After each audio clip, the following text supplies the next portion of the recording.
Okay, we are now live. We are sitting in various corners of the country, and I just want to thank, first of all, Gail and Dan from Beneath a Tree from San Francisco. Paul is not on this broadcast, but we know he's in Arizona. And then we have Monika and Héctor, who are both, I guess, in North Texas, right? Thank you so much for being here. And, well, currently I'm in Austin right now. For being here. And I'm getting a ton of feedback, and I just want to check if anybody else is. And I just want to check if anybody else is. Okay. I don't know if people live out can hear it. That's my concern. I can't tell because nobody's giving me any comments. So we'll just carry on. Thank you so much, all of you. Thank you. Those were fabulous performances. And I think the idea that you recorded them and then could sit back and relax and watch your own recording, that must have been a very different experience for you. I can't. So I'd like to just start with Gail and Dan from Beneath the Tree and just ask you a little bit. Oh, there's Paul. There he is. I'm going to bring you on. Okay. Great to have you there. So I wonder if Paul and Gail and Dan could all you could just introduce yourselves, tell us a little bit about more about your personal interest. You explained a little bit of how the group came about in Chester County, Pennsylvania, but I'd love to know a little bit about how personally the three of you each came to the point where you enjoyed making this, making programs that really combine Baroque and folk. My name's Dan Turcos, and I play bass in the group, as well as Cittern, Irish bouzouki. I've always loved folk music. It's what I grew up on.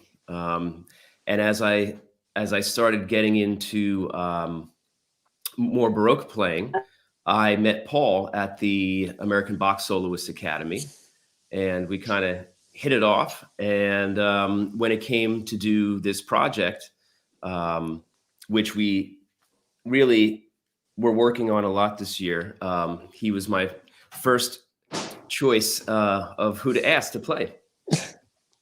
That's right. Yeah. Oh, go ahead, Gail. I think I came to this combination mainly when I was living in Britain. I did my master's degree at the Royal Academy. And then after that fantastic Baroque immersion, I moved to Scotland and I started playing a lot of folk music there. And being from Puerto Rico, I grew up with different kinds of folk music. So I think that was always in my heart. And the combination of both just felt right to me. And I guess that's how this party got started.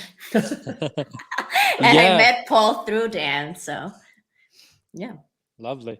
Yeah, similarly to Gail, I kind of grew up playing a good bit of folk music. It was kind of like my original background. And then I really studied classical guitar for a long time. And while I was studying classical guitar, I got into Baroque music. First and foremost, I just wanted to play with an orchestra. I had never got the chance to play with an orchestra before, and just like playing in kind of like the groove and the rhythm and the pocket and the meter of just an entire group of people like that was a really awesome experience for me.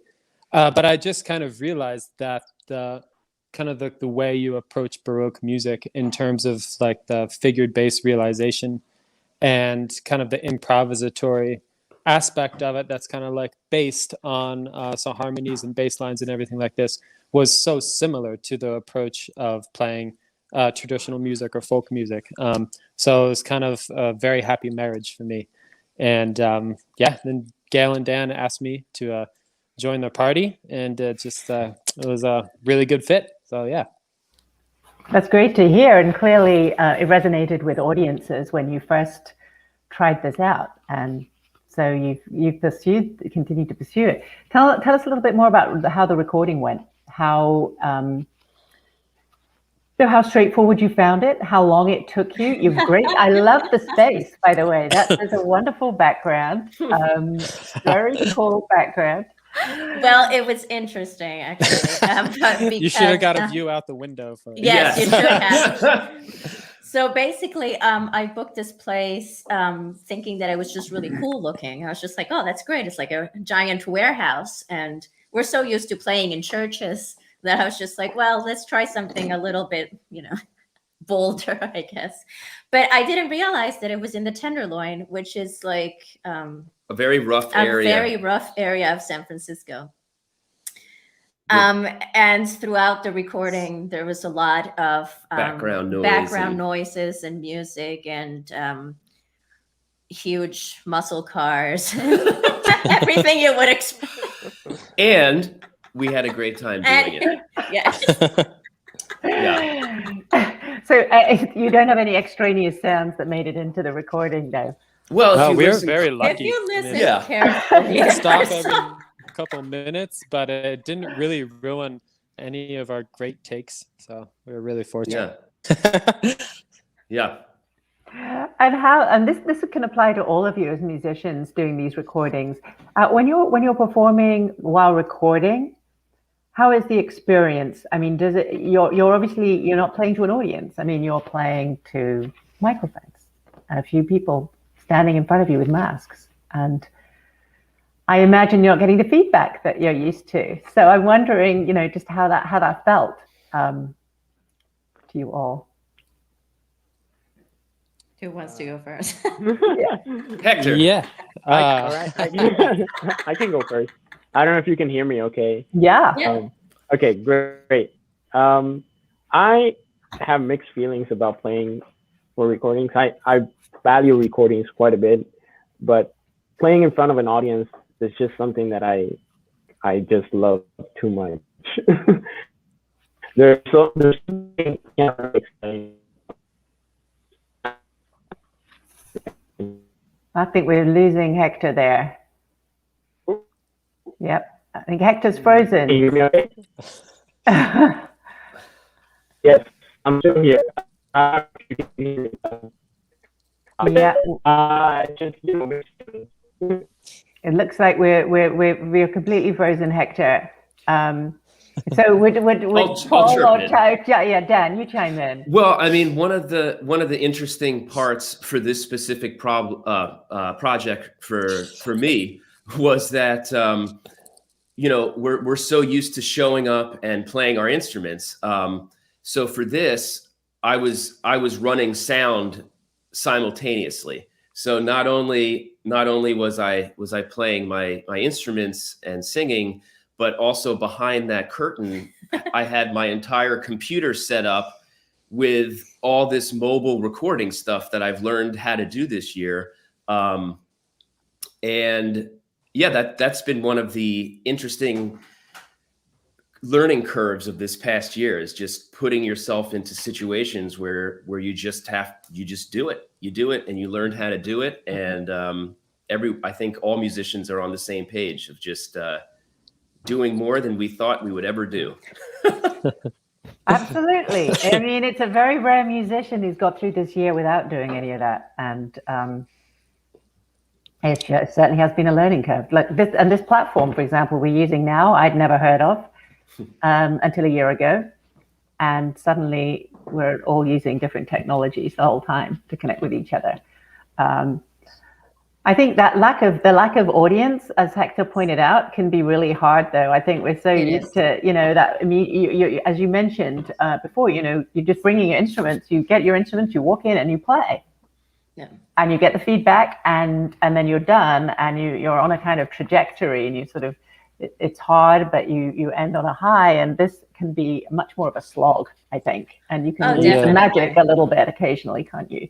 Definitely. I know it feels, sometimes it feels very sterile, because I mean, a great part of what we do is, I mean, for the purpose of contributing and seeing like a smile on people's faces, and, that moment of bringing someone joy or having them like discover something new, and not having that, it's just kind of like, well, what am I doing? Who is this for? You know, I know. because you don't see that at the other end, and so it's kind of like you finish and it's just like wah, wah. Yeah. Well, on the positive side, you created something that can now keep on going. So what is great is that this will be watched over and over and over and over, and put smiles on a lot of people's faces, I hope. I know for sure. Monika and Hector, how was the recording process for you? You obviously recorded in a concert hall. Perhaps it was at UNT. And yes, you recognized it. It was UNT Organ Recital Hall, and so we met in UNT, and it's a very beautiful hall. And it kind of resonated with the plucked instruments very well. So that was one of the reasons why we chose this place. That was UNT. Yes, you recognized it. I think the plucked instrument, I think the two groups, you complemented each other really well. I mean, I think the second we heard all the plucks of both of your instruments, it immediately harked back to the first performance. It was really nice to have that connection through them both. Thank you. We were working on this to get a similar timbre of as theorbo and guitar and harp. Kind of when together with theorbo, it finally, when we were listening the recording backs, we were listening. So who was actually playing that, harp or theorbo? So we're like, okay, we were satisfied and happy with the result. The timbre really got very nicely together. Yeah, it really did. Really beautiful. And how did you come up with the? Why did you decide to focus on Spain, music from Spain? So we recorded Gregorio Strozzi's Sonata di Basso together with Héctor, and then that was a very inspiring piece because it needed some fantasy and creativity. And then I came up with this Spanish music idea, and then Héctor liked it, and then we started to work on Murcia, arranging it and kind of trying to fit it for both instruments, making up the second voice, and something interesting when I'm playing the melody, that he has something interesting to do, and when he's playing the melody, I have something interesting to do. So it has been a very inspiring and fascinating project for us, and I don't know, it just built it up little by little. After Murcia came, oh yes, I play the Fantasia, let's do this also together. And first Fantasia was really by Mudarra was kind of difficult to what can we do with it to put it for both instruments. So we thought that it doesn't work, but actually I'm the most happy with the Fantasia. Yeah, so in the process, the ideas are coming and it's building up this way. And did you share the work, or did one of you do more of the work? Yes. So Héctor took Mariona's, and on Toda Mi Vida we both worked, and then Marisapoulos, the part that I didn't know exactly how to arrange for guitar, he helped, and it was together. Everything together, yes. Héctor, do we have you back? I think Héctor has connectivity issues. Yes. That's just one of the risks of life today. It's trying to make sure that you're always in the right kind of space. So you mentioned you're from Puerto Rico, Gail. Yes. Are you planning on exploring the music, the traditional music of Puerto Rico at any point? Possibly. I hope so. I played a lot of it for the years. So yeah, sure. Yeah, no, why not? I think it would actually be really cool with her instrumentation and very quirky.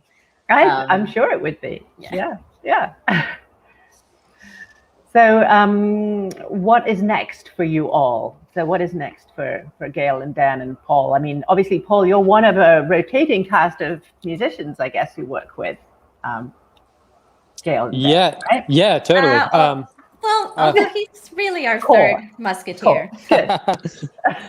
I hope so, at least. I'm based on the East Coast. I'm in I'm based around New York City, but I'm about to be in Philadelphia, where actually Dan lived for about Quite a moved while. away A long time. as I'm moving in. But I'm thrilled they're in San Francisco. I used to live in San Francisco for a couple years when I studied conservatory there, so I'm always thrilled to come back. So I will hop back over anytime. Gail puts together folk music of Puerto Rico program. Sounds like you might need to be going to Puerto Rico as well. Yeah, that's true. That's always a choice. Yeah, let's do it in February. Yeah, that's for sure. And Monika and Héctor, are you going to continue to work together in this way with your sort of unique combination of plucked strings? We just don't hear that very often, and it's just so ravishing. Yes, Héctor, do you want to answer, or I go? Or He's frozen again. okay, so maybe I will then talk. So the next project for us is to play on my doctoral recital, and we definitely want to continue working together and discover more the Spanish pieces. We're gonna add some more dances and fantasias and shape them on our yes, on our way, and also according to the instruments. So we would like to actually later on to have enough pieces to record a CD. That would be a very great thing to do. Well, I hope that works out, and glad to have been able to play a small part in, Thank you. just getting you something somewhere along the way, Yeah, I appreciate it very much. Well, we just wanted to recognize really early on that, making recordings is not something that just happens. As you say, Dan, it's the skill set that you had to pick up, and that is not a free thing. It costs money to actually learn and to buy equipment, and it takes, and the time itself. You're putting in vast amounts of labor to make these things work, and I mean, and speaking of recordings, we've been learning a lot, but we also, this past year, we recorded an album with Paul back in October of 2020, and it was our first official project as a trio, and that's being finished right now. We had a great recording engineer friend of ours come out and record, and there was a mention in the chat about the jigs and the fun dances, and there's going to be a lot of good stuff on that album. It's called My Cup of Tea, and we'll be sure to let you guys know when that comes out. That's fantastic, and we'll be sure to make sure that we push that out through the EMA channels too. And thank you. I know you've just had a concert too with the San Francisco Early Music Society as well. Yes, and we had our first in-person concert at our friend's garden, which was one of the most wonderful things to be able to do, to actually see people. Let's hope we never take that for granted again. Yeah, right. I think we did, and now I'm going to my very first concert tomorrow. That'll be my first. So excited. That is very exciting. It really is.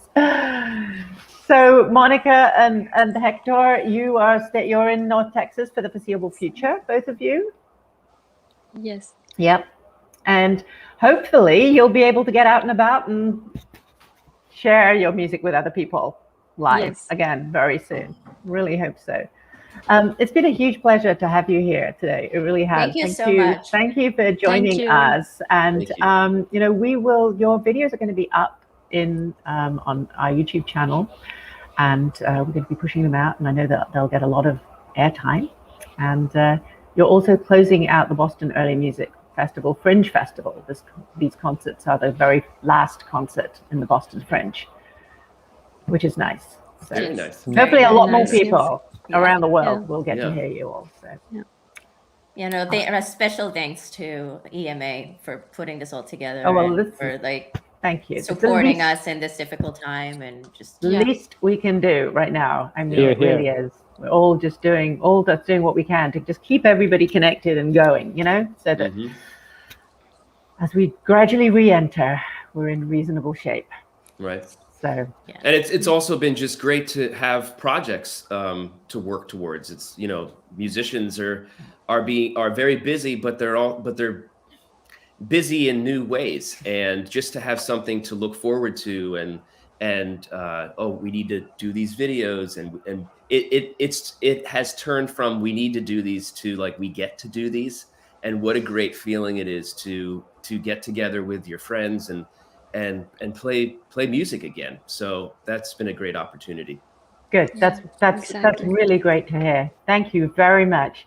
Thank you for everybody for joining us in the audience, and this broadcast will also be available to watch afterwards. So we will see you all again very soon. Thank you, Karen. Thank you.